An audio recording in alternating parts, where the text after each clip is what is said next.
오늘 주일 예배 말씀의 제목은 다윗 왕의 예루살렘 정복입니다. 사무엘하 5장 강해하도록 하겠습니다. 우리가 지난주 말씀을 이렇게 보면 이스보셋이 죽임을 당했어요. 이제 사울 왕가에 살아있는 사람은 없었고 오직 요나단의 아들 무비보셋만 살아있지만 절름발이라서 왕권에서 배제됐다. 이것은 참혹한 그들의 종말을 말하고 있지만 돌려서 그 아이가 다쳤기 때문에 생명이 보존되었다. 아무도 그 아이를 왕위에 올릴 수도 없고 그러니 죽일 필요도 없는 사람이 된 거예요. 그것이 첫 번째 은혜였고, 두 번째, 그 아이가 결국 다윗 왕의 상에서 왕자처럼 대우를 받고 그 할아버지의 모든 재산을 돌려받았더라라는 기록을 우리가 봤습니다. 9장에 가면 나와요. 그것이 무엇입니까? 바로 우리 성도들이 받을 은혜예요. 우리가 원죄로 말미암아 우리의 죄로 말미암아 종말로 갈수록 죽음이 예비되어 있고 멸망이 예비되어 있는 존재이나 다윗과 요나단의 하나님 앞에 언약처럼 예수 그리스도의 보혈의 언약으로 말미암아 우리가 구원받고 마지막 주님의 잔치상에 앉을 수 있는 걸 예표하는 그림이 바로 그 그림이었다라고 지난주 말씀을 드렸습니다. 오늘 본문은 이렇게 시작합니다. 이스라엘 모든 지파가 헤브론에 나왔대요.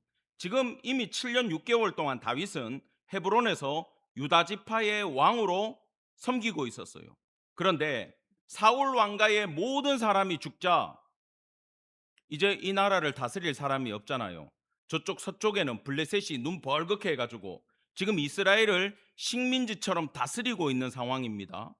백성들 스스로 조공을 바치지 않으면 죽임을 당하는 시점에 다윗 왕 앞으로 나아가서 한 나라를 만들어야 되겠다. 북이스라엘의 11지파 장로들이 헤브론에 찾아오기 시작했다라는 거예요. 이로써 다윗은 전쟁 없이 그 어떤 스스로의 역할 없이 오직 하나님에 의해서 통일 왕국의 대표로 기름 부음을 받았다라는 뜻입니다. 그리고 왕의 한 고륙이니이다. 무슨 뜻이에요? 한 핏줄, 한 형제라는 얘기잖아요. 여러분, 이건 굉장히 형제를 말할 때 우리가 다 형제일 때 한 고륙이지 않습니까? 라고 얘기하는 거예요. 그러면 지금까지는 왜 이렇게 생각을 못했냐 하면, 물론 사울 왕가의 압박도 있지만 다윗이 블레셋의 망명해서 가는 순간 우리의 형제가 아닌 거예요. 그렇잖아요. 여러분, 우리가 교회에서 한 하나님 섬기고 찬양하고 예배하니까 우리 형제 자매라고 부르지만 저기 다른 종교에 가가지고 부처님을 신으로 모시고 있는 사람에게 가서 우리 교회 형제입니다라고 얘기하지 않죠. 근데 다윗이 이미 7년 전에 돌아왔고 이제 사람들이 지켜보니, 야, 어쩔 수 없이 망명 간 거지 하나님을 버렸던 게 아니야. 유다에서 하나님 잘 섬기고 있네. 우리 형제가 맞았어라고 11지파에게 오해가 풀렸다라는 거예요. 사랑하는 성도 여러분, 우리가 이 땅을 살아가다 보면 본의 아니게 오해를 살 때가 있습니다. 그때 우리는 다윗을 보면서 억지로 오해를 풀려고 하지 마세요. 어떻게 해야 됩니까? 내가 잘 살면 돼요. 내가 주님 안에 신앙생활 똑바로 하면 돼요. 그러면 주위에서 이렇게 보다가 저 사람 이상한 것 같은데, 저 사람 문제 있는 것 같은데 라고 해도 신앙생활 똑바로 하고 하나님 잘 섬기고 가정 잘 다스리고 있으면 시간이 지나면 하나님에 의해서 오해가 풀린다라는 것을 기억하기를 바랍니다. 2절입니다.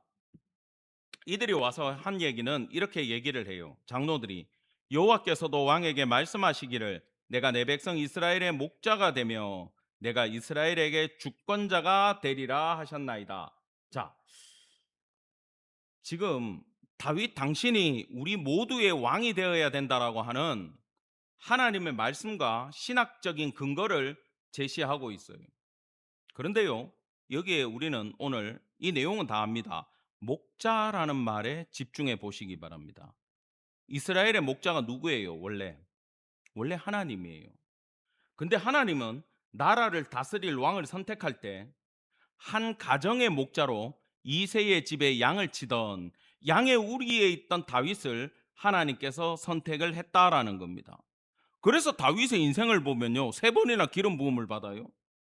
그건 조금 이따가 보고, 한 가정의 목자를 잘 하고 있으니 하나님이 불러서 600명의 도망자들을 다스리는 목자로 세우더니, 그 다음에 한 지파의 목자로 세우더니 오늘 온 나라의 목자로 세우는 장면이라는 거예요. 여러분, 그래서 성도의 삶은 아주 작은 데서 출발해야 돼요. 내 가정에서 출발해야 돼요.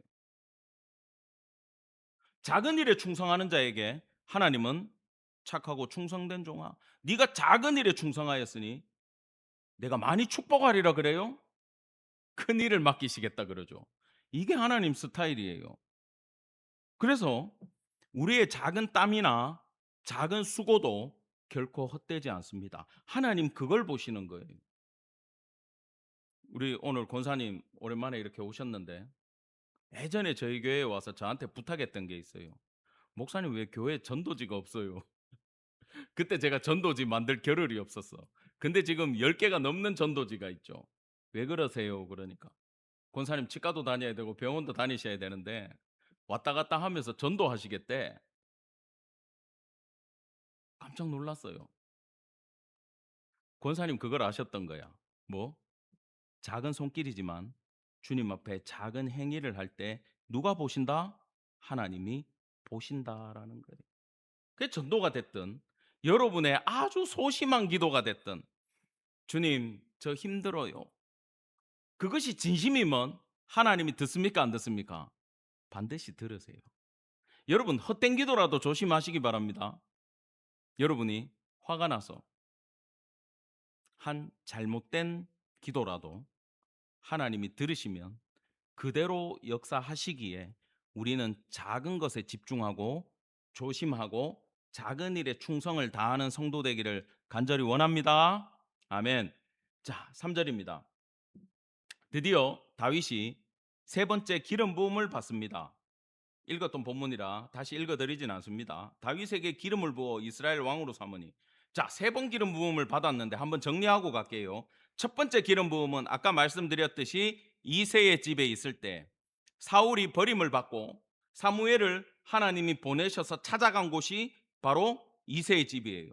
온 형제들을 다 불러서 면접을 받는데 그도 아니다. 사무엘 너무 저 친구가 마음에 들어. 엘리압이 그도 아니다. 삼마 그도 아니다. 다 하나님의 마음에 들지 않았어요. 아들이 이게 다냐? 그 말째가 있긴 한데 뭐 하고 있냐? 양치고 있다. 걔가 오지 않으면 내가 식탁에 앉지 않겠다라고 얘기했어요.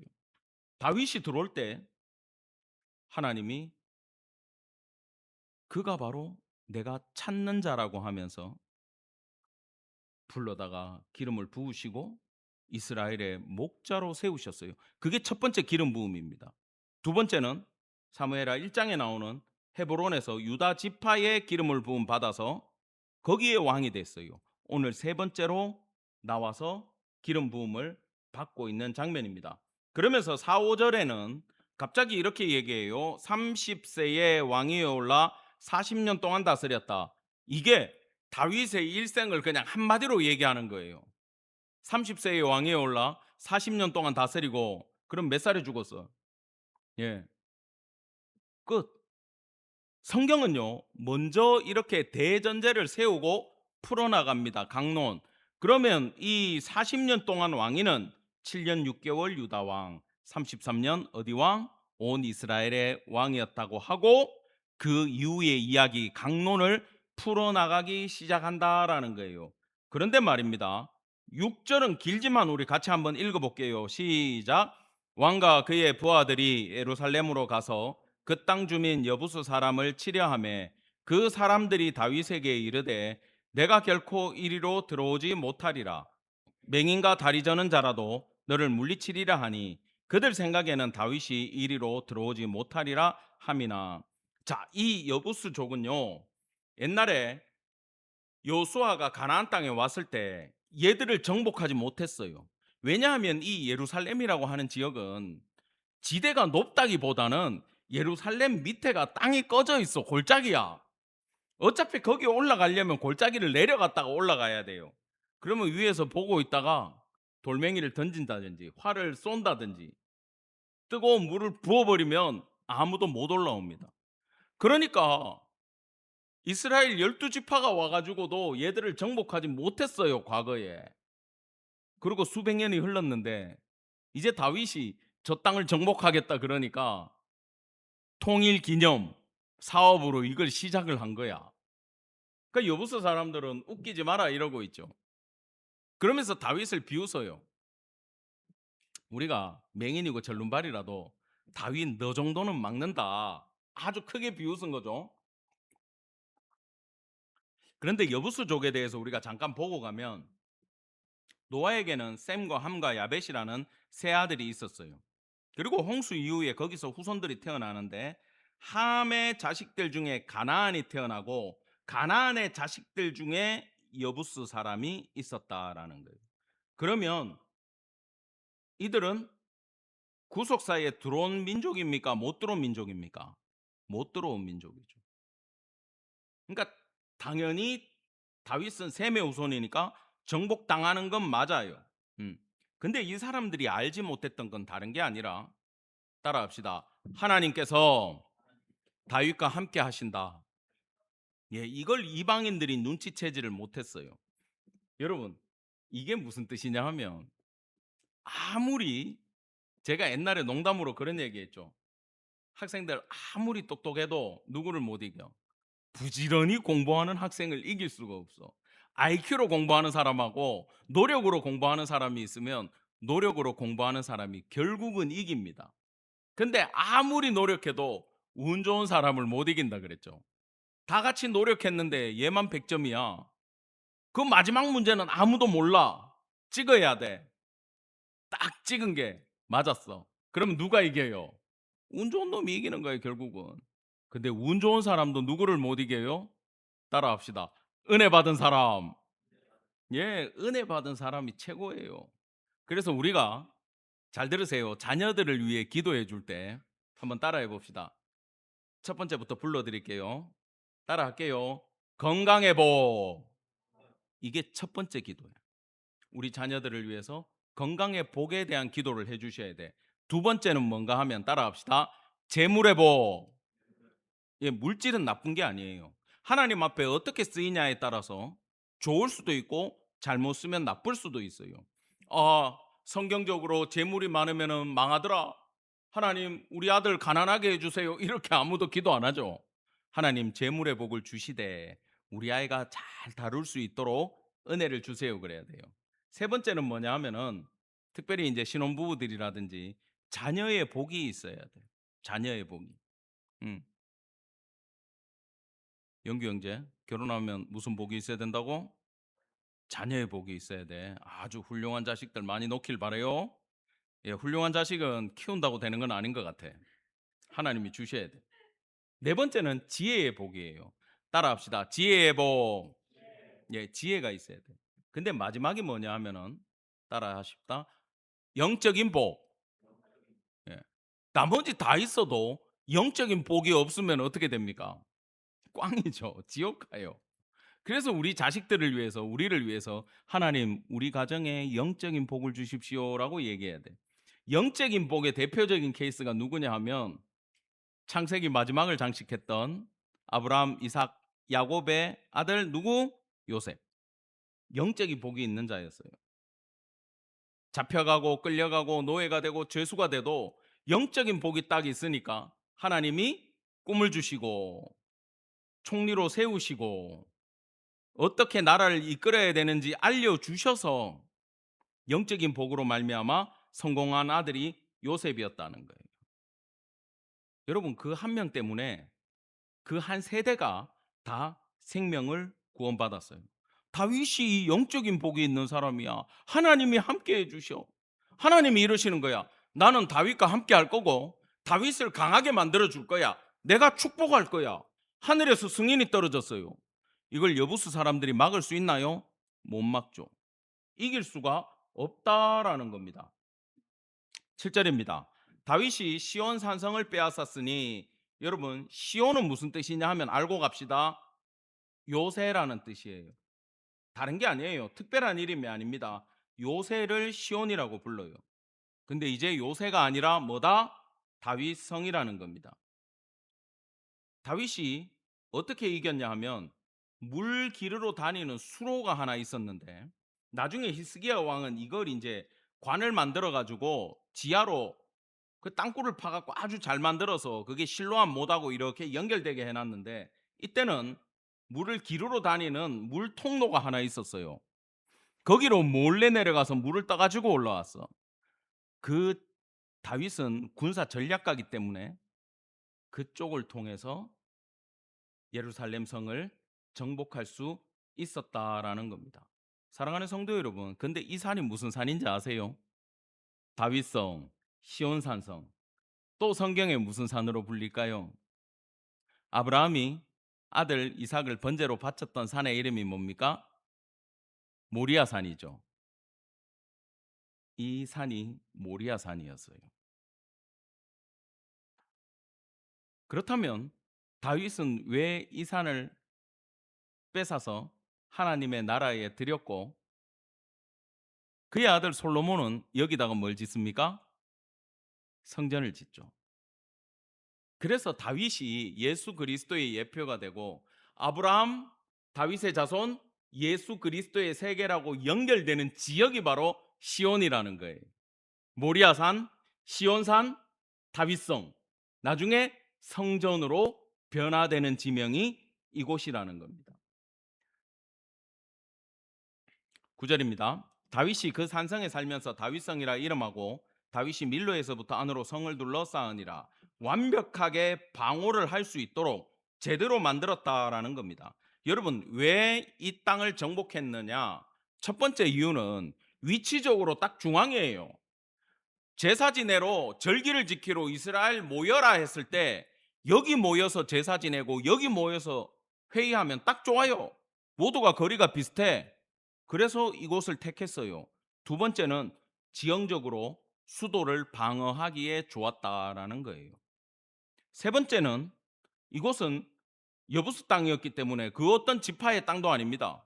누구한테 가가지고 나 여기 수도하게 땅 좀 주시오 그러면 주겠지만 좋겠어요, 싫겠어요? 싫겠지. 그래서 그 어떤 지파에 불만도 없는 땅이 이곳이에요. 근데 여러분, 핵심은 블레셋에서 돌아온 언약궤는 70년째 자리를 잡지 못하고 있었어요. 그 언약궤를 다윗은 그 성에 모시고 싶었어요. 이게 다윗은 신학을 갖고 있는 사람이야. 모리아산인지 알았던 것 같고 여기를 택해서 정복을 해야 되겠다. 하나님께 돌려드려야 되겠다. 남의 걸 찾아오는 게 아니라 우리 지파에서 얻는 게 아니라 하나님을 위해서 내가 정복해서 온전히 바쳐야 되겠다. 거기에 언약궤를 모시고 하나님의 집을 지어야 되겠다라고 다윗이 생각을 했던 겁니다. 이게 하나님을 사랑하는 다윗의 마음이었어요. 여러분, 하나님 입장에서 다윗이 이렇게 행동하는데 사랑이 가겠어요, 안 가겠어요? 가지. 제 아는 선배 목사님 참 힘들게 저보다 10살이나 많은데 학번이 저보다 늦어. 얼마나 힘들고 가난했던지 주경 야도 가시면서 신학을 하시다 보니까 10년이나 학업이 밀리면서도 목회를 하고 계세요. 그 건물까지 짓고 하세요 지금. 그 자녀들 키울 때 힘들었겠어요, 안 힘들었겠어요? 엄청 힘들었죠. 근데 둘째 아들이 대학에 가고 아르바이트를 막 너무 몇 개를 뛰는 거야. 아들아 병난다. 아버지가 아무리 돈이 없어도 그렇지 네 공부 못 시켜주겠냐? 너 왜 그러냐? 아버지 그게 아니라 내가 성인이 되었으니까 내가 알바 3개 떼어가지고 돈을 얼마를 모은 다음에 우리 키워주신다고 고생하신 엄마 아버지 유럽 보내드릴게요. 아멘 안 나오는 거 봐라 우리 아들들. 아니 실화야. 그래서 그 목사님이 제일 힘든데 유럽을 제일 먼저 갔다 왔어. 할렐루야. 그래서 아까 영규 형제 자녀의 복이 있어야 되는데 이런 애는 태어나는 거예요. 만든다고 되는 게 아니야. 기도하세요 지금부터. 우린 이미 늦었어. 그러면 이 아버지는요, 다니면서 무슨 얘기합니까? 우리 아들이 영국 보내줬다. 만난 지 2달 됐는데 벌써 3번 얘기 들었어. 얼마나 자랑을 하는지. 그리고 갔다 온 지도 이미 오래됐어. 근데 만나면 자랑하는 거야. 왜? 자랑스러우니까, 뿌듯하니까. 집사님, 우리가 벌어서 갑시다. 예. 열받지 듣고 있으면. 근데 그 아버지는 자랑스러운 거야, 그 아들이. 왜? 은혜를 알기 때문에. 그게 다윗이에요. 딴 이야기 하는 게 아니고 지금 그 얘기하는 거야. 왕이 되자마자 아직 군사력이 없어요. 힘이 없어. 근데 하나님 앞에 드리고 싶다고 그거 정복하러 간 거예요. 여러분, 제가 이 얘기를 길게 하는 이유는 결론에서 다시 말씀드리겠습니다. 자, 10절입니다. 핵심 구절이죠. 다 같이 시작. 만군의 하나님 여호와께서 함께 계시니 다윗이 점점 강성하여 가니라. 아멘. 하나님이 함께 해줄 수밖에 없는 아들이라는 겁니다. 자, 눈치 빠른 사람이 나와요. 두로 왕 히람이 다윗에게 사절들과 백향목과 목수와 석수를 보내매 그들이 다윗을 위하여 집을 지으니, 이게 무슨 얘기냐면, 여러분, 신앙이 없으면, 믿음이 약하면 뭐가 빨라야 돼? 눈치가 빨라야 돼. 딱 보고 저분이 하나님의 축복을 막 받는 것 같아. 그럼 벤치마킹 하시라니까. 그럼 분명히 배울 게 있어요. 이 친구가 눈치가 빨라. 야, 잘 모르겠지만 다윗의 나라는 저절로 일어서고 있어. 저 친구는 무조건 잘 될 거야. 내가 괜히 견제해가지고 싸우면 여부스 짱 나니까 나는 알아서 기어야 되겠다. 우리나라에 백향목이 끝내주는 나무가 나거든. 그거 있잖아요. 비어가지고 바다로 딱 띄워요. 그럼 도착하면 끌고 들어오면 예루살렘이야. 형님, 잘 모시겠습니다. 내가 왕궁 지어 드릴게. 여기 싹 다 사람들 보내가지고 만들어주고 있어요. 뭐냐? 눈치가 빠르니까 하나님에 의해서 강성해지고 있는 걸 알아보고 나는 저기에 줄을 서야 되겠다라고 생각을 한 거예요. 여러분, 이건 내가 여기 뭐 눈치라고 얘기하지만 따라합시다. 지혜. 이게 지혜예요. 저도요, 선배 목사님 중에 아주 존경하는 목사님이 있어요. 내가 따라다니면서 다 하나씩 설교 말씀 체크하고 그분의 삶을 기록하고 연구를 해가지고 답을 얻었어. 어떻게 저 섬에서 올라와가지고 하나님의 놀라운 축복을 받는 교회를 세우고 목회를 하고 온 성도들까지 다 복을 누릴까? 제가 그걸 지금 벤치마킹 하고 있잖아. 왜? 눈치가 빨라야 되거든. 내가 그걸로 지금 성경을 풀고 있는 거예요. 그분 설교를 하고 있는 게 아니라 그분의 신앙을 캐치를 해서 말씀을 보니 달라지고 있어요. 여러분, 우리가 그런 사람 되기를 간절히 축원합니다. 아멘. 예. 딱 눈치 보고 지금 거기 붙어 가지고 잘 나가. 근데 이게 성도한테 다 해당되는 게, 잘 보세요. 여부수와 두로는 성도에게도 그대로 적용되는 게, 하나님이 다윗과 함께 해주신단 말입니다. 그러면 다윗하고 친하게 지내면 축복을 받고 다윗한테서 멀어지면 저주를 받아요. 그게 창세기 12장이에요. 자, 보세요. 너를 축복하는 자에게는 내가 복을 내리고 너를 저주하는 자에게는 내가 저주하리니 땅의 모든 족속이 너로 말미암아 복을 얻을 것이니라 하신지라. 아멘. 이건 결국 예수 그리스도의 복으로 이어지는데 우리는 이미 예수 믿잖아요. 그죠? 이미 우리는 이 복에 들어와 있잖아요. 그러면 우리 사랑하는 성도들, 예수 이름을 가지고 있는 자들을 핍박하는 자들은 결국 말세에 심판을 받을 것이요, 성도를 위해주고 축복해주고 네가 믿는 하나님 나도 믿어보자 들어오면 그 사람은 구원받을 수 있다라는 겁니다. 할렐루야. 아멘. 이 축복은 우리한테 그대로 이어집니다. 12절입니다. 같이 읽겠습니다. 시작. 다윗이 여호와께서 자기를 세우사 이스라엘 왕으로 삼으신 것과 그의 백성 이스라엘을 위하여 그 나라를 높이신 것을 알았더라. 아멘.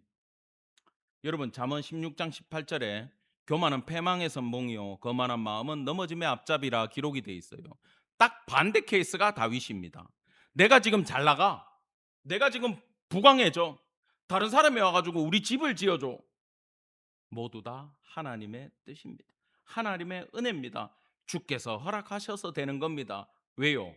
광야에서 도망 다니면서 고생을 해봤잖아요.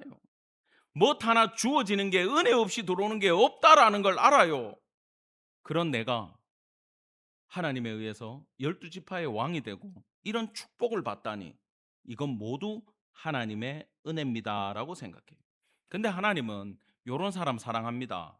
겸손한 사람 사랑해요.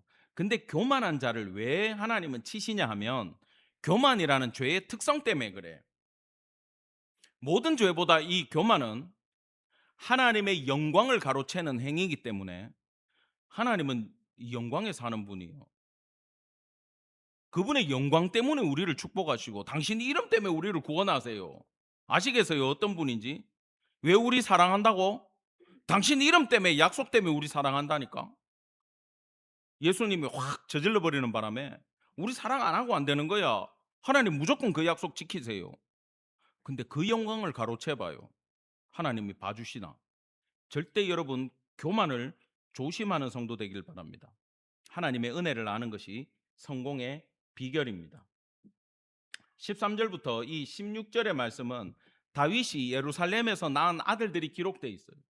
다른 뜻이 아니라 여기 솔로몬이 있는데 하나님이 이렇게 많은 아들로 이스라엘의 왕으로 섰던 다윗을 축복해 주셨다라는 게 이겁니다. 여러분 이제 본문은 클라이막스로 갑니다. 이 긴 본문 끝에 보면 두 개의 전쟁 기사가 있어요. 이걸 잘 보셔야 돼. 자 봅시다. 블레셋 사람들이 다윗을 찾으러 올라오매 다윗이 듣고 요새로 가니라. 다윗이 여호와께 여쭈고 이르되 전쟁이 끝났고 결론은 바알브라심이야. 하나님이 원수들을 확 흩어버렸어. 여러분 이 전쟁의 기사는 뭘 뜻하냐 하면 지금 이스라엘은 어쩌면 포로기처럼 어쩌면 식민지처럼 블레셋에 억눌려 있어요. 공식적인 왕이 길보아 산에서 엎드려져 죽어버렸어요. 다윗이 왕이 됐지만 아직 강력하게 일어서지 못한 때입니다. 그때 블레셋이 뭐라고 생각했냐? 지금 저 다윗을 잡아 죽이지 않으면 제 전쟁 잘하는 거 알지? 강력한 나라로 우리를 칠 거야. 아직 힘이 없을 때 죽여야 돼. 야, 지금 다윗이 망명가 있던 그 나라 왕은 지금 기분이 어떨까? 배신감에 몸부림치겠지. 내가 살려줬더니 저놈이 이러네. 내가 널 반드시 죽인다 그러고 오는 거예요. 응? 가도 왕 아기스가 지금 뚜껑이 제일 열렸을 거야. 그래서 이 전쟁은 어쩌면 독립전쟁인데 여러분 옛날에 사무엘 상으로 돌아가서 엘리의 두 아들 누굽니까? 홈니와 비느하스가 전쟁에 나가가지고 아벡에서 언약궤 끌고 가서 지들도 죽고 언약궤 뺏기고 모든 것 다 버려두고 이스라엘이 도망갔어요. 그만한 패배가 오늘 블레셋에게 왔다라는 거예요. 여러분 이건 하나님의 놀라운 축복임을 기억하기 바랍니다. 블레셋은요 옆구리의 가시야. 이스라엘이 조금만 잘못하면 푹푹 쑤시는 도구가 블레셋이었어. 근데 하나님이 다윗을 얼마나 사랑했던지 이번 두 번의 전쟁을 기점으로 블레셋은 이제 힘을 쓰지를 못해요. 할렐루야. 완전히 박살내서 다윗아 내 너 엄청 사랑하는데 더 이상 저놈들을 이스라엘 다스리는 도구로 쓰지 않을게. 막대기 네 때리던 회초리 이제 버린다 그러시는 거야. 이게 그 전쟁이에요. 자 그런데 말입니다. 여기 다윗이 전쟁이 일어났어요. 여러분 집에 도둑이 문 따려고 해요. 그럼 여러분 경찰에 신고하고 아버지들은 몽둥이 들고 나가요 안 나가요? 나가요. 근데 지금 다윗은 집사님 안 나간대. 여보 당신이 나가봐 이러실 것 같아. 큰일 나 그러면. 자 그건 중요하지 않고 블레셋 사람들이 전쟁을 해가지고 르바임 골짜기에 또 가득한데 편만한데 19절 앞부분 다윗이 뭐라 그럽니까? 여호와께 여쭈어 이르되. 지금 뭐 했다는 거예요? 기도했어요. 전쟁에 가기 전에 다윗이 기도했어요. 너무나 뻔하게 싸워야 되는데 뭐부터 했다? 기도부터 했다. 여러분 뻔한 제목을 기도하는 성도 되기를 간절히 원합니다. 굉장히 중요한 얘기예요. 두 번째는 여러분 17절 끝에 다윗이 듣고 어디로 갔어요? 그 요새로 가니라라고 돼 있어요. 여러분 앞에 더가 붙어 있어. 더. 그 요새야. 어딜 것 같습니까? 르바임 골짜기 앞에 있는 그 요새 따라합시다. 아둘람 굴. 뭐 하던데요? 다윗이 사울을 피해서 10년을 도망 다니면서 숨어 있고 어? 거기가 아둘람 굴이야. 거기로 갔다라는 뜻이에요. 전쟁의 소식이 들렸어. 제일 먼저 뭐랬냐? 내가 옛날에 도망 다니던 굴을 찾아 들어갔다. 그 말이에요, 여러분. 이거 원문으로 보면 충격적인 본문입니다. 지금 그저 그냥 요새로 전쟁하기 위해서 갔구나 이래 읽으시면 안 돼. 내가 옛날에 사울을 피해 목숨 걸고 도망 다니고 거기서 기도하고 거기서 응답받고 거기서 내 생명을 보존했어. 나는 그곳에서 그때 나를 보호하신 그 하나님께 다시 기도할 거야. 엎드리기 위해서 거기 갔어. 이번에는 혼자 안 갔겠죠? 대제사장 아비아달 데리고 같이 기도하자.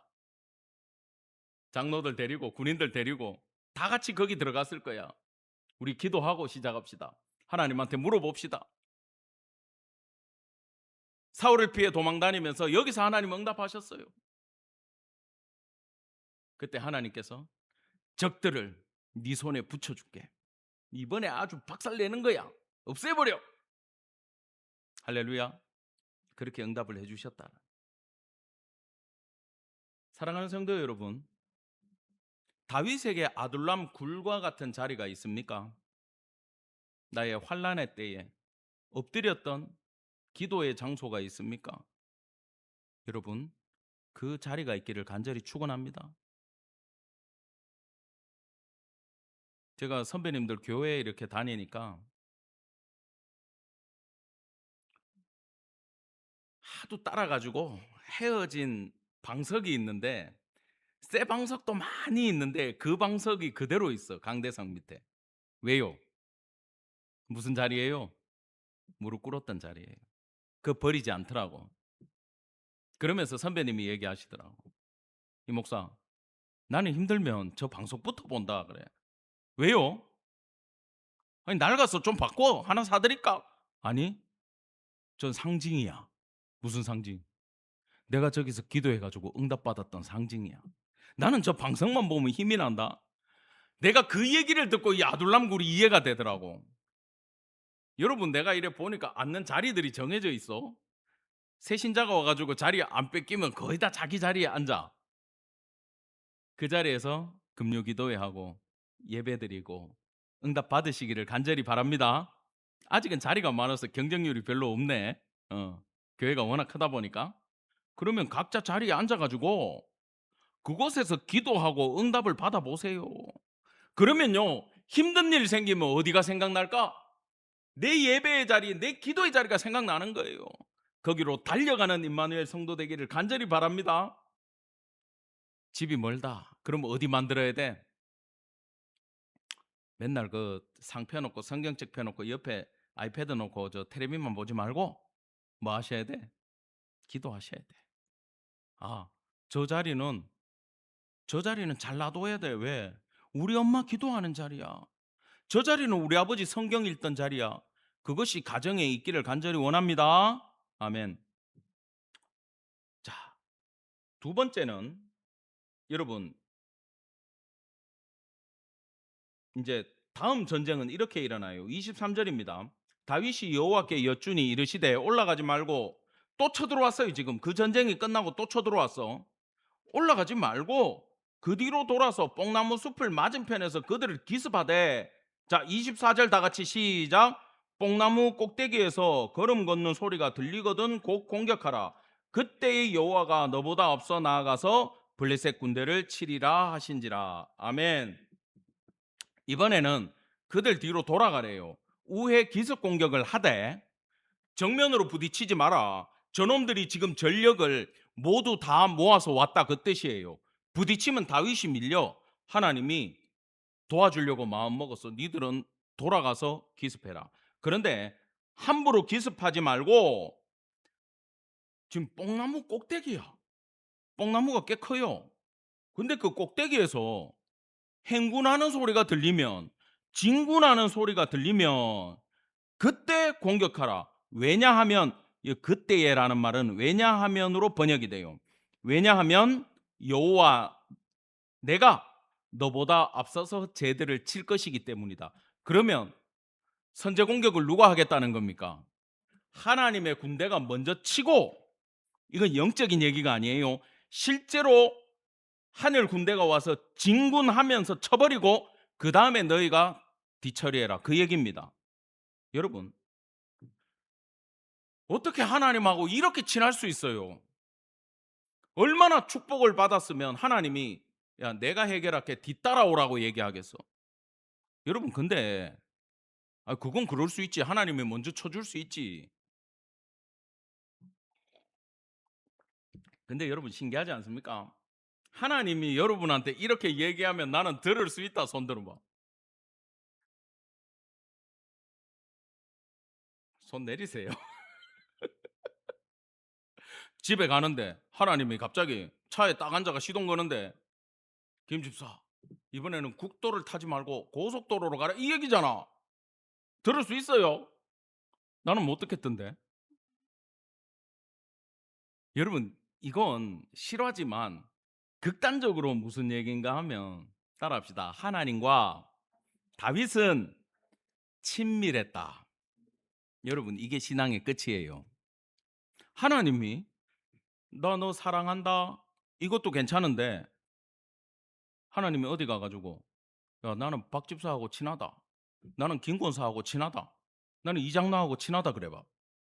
여러분, 그 얘기를 듣는 사람은 얼마나 충격적이겠어. 이건요, 내가 하나님을 사랑하고 내가 친하게 지냅시다, 나와 함께 해주세요가 아니고, 하나님이 나는 너와 친하다, 나는 임마누엘 교회 성도들하고 친하다, 나는 임마누엘 교회 너희들과 함께 한다, 내가 너를 사랑한다라는 이야기와 똑같은 뜻이에요. 그러면 하나님은 어떤 사람과 이렇게 친하고 어떤 사람과 친밀하고 어떤 사람이길래 이렇게 음성을 듣고 우에 기습 공격하고 하나님이 먼저 공격해주고 뒤따라가나? 이게 뭐냐? 여러분, 누가 친한지 제가 알아냈어요. 민수기 27장 18절 다 같이 시작. 여호와께서 모세에게 이르시되 눈의 아들 여호수아는 그 안에 영이 머무는 자니 너는 데려다가 그에게 안수하고. 자, 이 친밀감이 무슨 뜻이냐 하면 이런 뜻이에요. 모세가 이제 산에 올랐어요. 하나님이 가나안 땅 쫙 보여주고 야 니도 이제 형처럼 아론처럼 조상들한테 갈 때가 다 됐어. 조상들에게 돌아갔다는 게 뭔지 알죠? 이제 죽어가지고 뼈다귀가 돼가지고 조상들 무덤에 니도 들어갈 때 됐어, 그 말이야. 그러니까 모세가 지금 아직 가나안도 못 들어갔는데 백성들이 걱정되는 거야. 거기서 모세는요, 하나님 나 저 땅 들어가게 해주세요, 안 그래요? 우리처럼. 하나님 우리 백성들 어떡합니까? 우리 가족 어떡합니까? 나 같은 지도자 한 명 세워주세요 그래요. 그럼 하나님이 이제 면접을 보셔야 되는데 이력서가 쫙 들어올 거 아니야. 근데 여러분, 사실 여호수아는 당시 최고의 스펙입니다. 요세푸스 글에 보면 모세의 부관으로 출애굽만 한 게 아니라 모세가 옛날에 이집트의 장군일 때부터 가방 못 찍어? 누구였다고? 여호수아였대. 에티오피아 전투를 같이 따라갔대. 전쟁에 능한 사람이에요, 이 사람은. 거기다가 지금 광야 40년을 모세를 쫓아다니면서 모든 것을 다 배우고 최초의 전쟁인 아말렉 전쟁부터 요수아가 백성을 이끌고 전쟁을 했어요. 십계명을 받으러 호렙산에 올라갈 때도 모세가 누구와 손잡고 갔냐면 요수아 손잡고 중턱까지 따라갔어. 어르신 이제 혼자 올라가십시오, 하나님 만나러. 나는 못 갑니다. 저 밑에서 기다리겠습니다. 그까지 올라갔던 사람이 요수아예요. 여러분, 이보다 더 높은 스펙이 있습니까? 없어요, 광야에. 근데 하나님이 이렇게 얘기 안 해요. 요수아는 전쟁에 능하니, 요수아는 기도를 잘하니, 요수아는 집안이 좋으니, 요수아는 경험이 많으니 스펙 얘기 안 해요. 한마디 얘기해요. 그 안에 뭐가 머문다? 영이 머문다. 끝. 그 안에 영이 머물면 하나님은 다른 걸 보시지 않겠다는 거야. 여러분, 이건 성령입니다. 그런데 말입니다. 신약 시대에 오면 개념이 달라져요. 예수 그리스도 믿고 성령 세례 받은 자에게 성령은 떠나지 않고 우리와 함께 하심을 믿으시기 바랍니다. 아멘. 그래서 우리 모든 성도들은 성령의 임재는 다 있어요. 근데요, 성령의 역사가 나타나는 사람이 있고 안 나타나는 사람이 있고, 크게 드러나는 사람이 있고 안 드러나는 사람이 있어요. 왜 그래요? 그래서 그래요. 이런 얘기가 있어요. 임재는 같은데 역사가 달라. 어떤 사람한테는 크게 역사해줘. 어떤 사람한테는 역사가 안 보여. 왜 그럴까? 여러분, 요수아를 세울 때 잘 관찰해 보면 하나님 입장에서는 이겁니다. 요수아 속에는 성령이 함께 하기 때문에 요수아는 성령의 음성을 듣고 순종하는 사람이야. 아시겠어요? 시키는 대로 하는 자야. 내 뜻대로 통제가 되는 자야. 그가 지도자야. 할렐루야. 우리가 성령을 통해서, 임재를 통해서 역사를 경험하고 싶으면 내 안에 계신 성령님의 음성에 귀 기울이는 성도 되기를 간절히 축원합니다. 즉각 순종하고 시키는 대로 행하고 말씀대로 행하고, 인맥이니 상황이니 이것저것 보지 말고 하나님의 음성 중심으로 가라 하면 가고 섬기라 하면 섬기고 충성하라 그러면 충성해 버리세요. 하나님은 그런 자를 통해서 역사하시고 기적을 일으키는 거예요. 여러분, 이게 목장갑이에요. 그냥 장갑일 뿐이에요. 버리면 쓰레기예요. 근데 이게 훌륭한 엔지니어가 끼면 수어가는 벤츠를 고쳐요. 믿으십니까? 비닐 장갑인데 엄마가 탁 끼면 요리를 쫙 만들어내는 글러브가 되는 거예요. 우리는 장갑이에요. 하나님의 손에 쓰임받게 되기를 간절히 축원합니다. 예, 말씀을 결론 맺겠습니다. 먼저 여러분, 신적 수동태를 이해하셔야 돼. 임마누엘은 내가 주님과 함께 한다가 아니에요. 주님이 우리와 함께 해 주시기를 기도하는 성도 되기를 간절히 원합니다. 두 번째, 다윗처럼 나의 나 된 것은 누구의 은혜라? 예, 하나님의 은혜라, 예수의 은혜라 기억하는 성도 되기를 바라고, 마지막에 하나님 더 사랑하기를 원합니다. 다윗이 예루살렘 바쳤던 것처럼 하나님, 뭐 바치란 얘기가 아니고 구별했는 거, 구별한 거. 기도의 자리 구별하고 예배 자리 구별하고 하나님의 거 구별하는 성도 되세요. 왜? 사랑하니까. 사랑 빠지고 백날 헌금하고 백날 드려도 관계 안 돼. 아무것도 무조건 사랑 안에서 해야 돼. 순종도 사랑 안에서 하시고 충성도 사랑 안에서 하시고, 그분의 음성도 사랑의 음성으로 듣는 성도 되어 하나님의 놀라운 은혜를 다윗처럼 풍성히 누리는 임마누엘 성도 되기를 간절히 축원합니다. 아멘.